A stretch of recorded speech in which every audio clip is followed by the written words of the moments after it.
हनमकुंडा के 49 फर्टिलिटी की जानिब से वर्ल्ड आईवीएफ डे के मौके पर एक प्रोग्राम मुनाकिद किया गया, जिसमें ऑर्गेनाइजेशन की जानिब से मरीजों को बेहतरीन तरीके से इलाज और खिदमत अंजाम दी जा रही है और कई बड़े मशीन्स और काबिल डॉक्टर के जेर निगरानी कई खानदानों को वल्दियत का तजुर्बा करने के काबिल बनाया।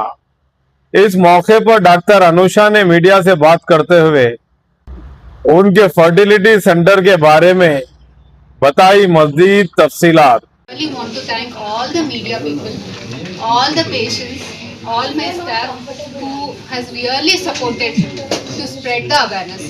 I wish everyone happy World IVF Day, happy World Embryology Day.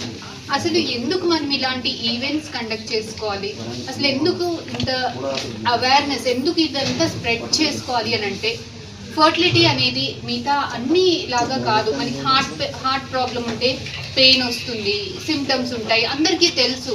గుట్టెలో left side నొప్పి వస్తుంది, చేయి గుంజుతుంది అంటే చదువు రాని వాళ్ళు కూడా హార్ట్లో ఏదో ప్రాబ్లం ఉంది, లేదంటే కడుపులో నొప్పి వస్తుంది అంటే కిడ్నీలలో రాళ్ళు ఉన్నాయేమో, హాస్పిటల్కి పదండి అని అందరికీ తెలుసు విషయాలన్నీ.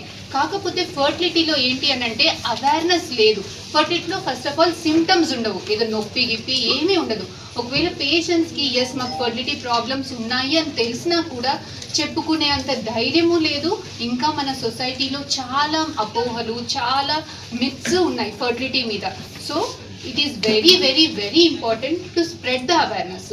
ఫర్టిలిటీ అనేది మిగతా అన్ని అవయవాల్లో లాగా ఎగ్కి, స్పర్మ్కి కూడా అందరికీ కూడా చిన్న చిన్న ప్రాబ్లమ్స్ ఉంటాయి.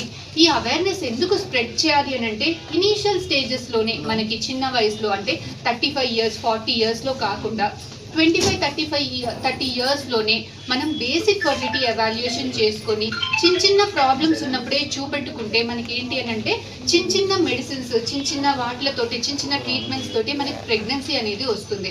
అలా కాకుండా మా అత్తకి లేట్గా పుట్టినారు, మా ఆడపడుచుకి లేట్గా పుట్టినారు, మా వంశంలో పెళ్ళై ఇన్ని రోజులే కదా, అంత పెద్ద ట్రీట్మెంట్స్ ఎందుకు, ఏం ప్రాబ్లం లేదు, భార్య భర్త బాగానే కలిసి ఉంటున్నాం కదా, మనకి ఏం ప్రాబ్లం లేదు, ఇలాంటి అపోహలన్నిటిలో కూడా ఐవీఎఫ్ అంటే ఇన్ని ఇంజెక్షన్స్ ఉంటాయి, సైడ్ ఎఫెక్ట్స్ ఉంటాయేమో, బేబీస్ ఆర్టిఫిషియల్ బేబీస్ ఏమో, మన ఎగ్ మన స్పర్మ్ కాదేమో, ఇలాంటి అపోహలన్నిటి వల్ల ఫర్టిలిటీ సెంటర్కి రావడానికి చాలా డిలే చేస్తున్నారు.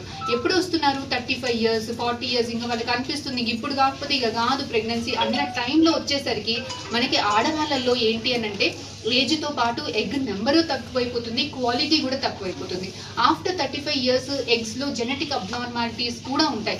అలాగే మగవాళ్ళల్లో కూడా ఏజ్తో పాటు క్వాలిటీ డిక్లైన్ అవుతుంది. సో మనకి ఏమవుతుంది, వీళ్ళు 35 years వచ్చేసరికి ఆ ప్రెగ్నెన్సీస్ ఎగ్స్ తక్కువ అవడం వల్ల, స్పర్మ్స్ తక్కువ అవడం వల్ల చిన్న మెడిసిన్స్ తోటి ప్రెగ్నెన్సీస్ రావట్లేదు. చాలామంది పేషెంట్స్కి అడ్వాన్స్డ్ ట్రీట్మెంట్స్ దాకా వెళ్లాల్సింది ఉంటుంది.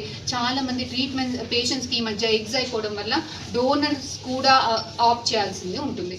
సో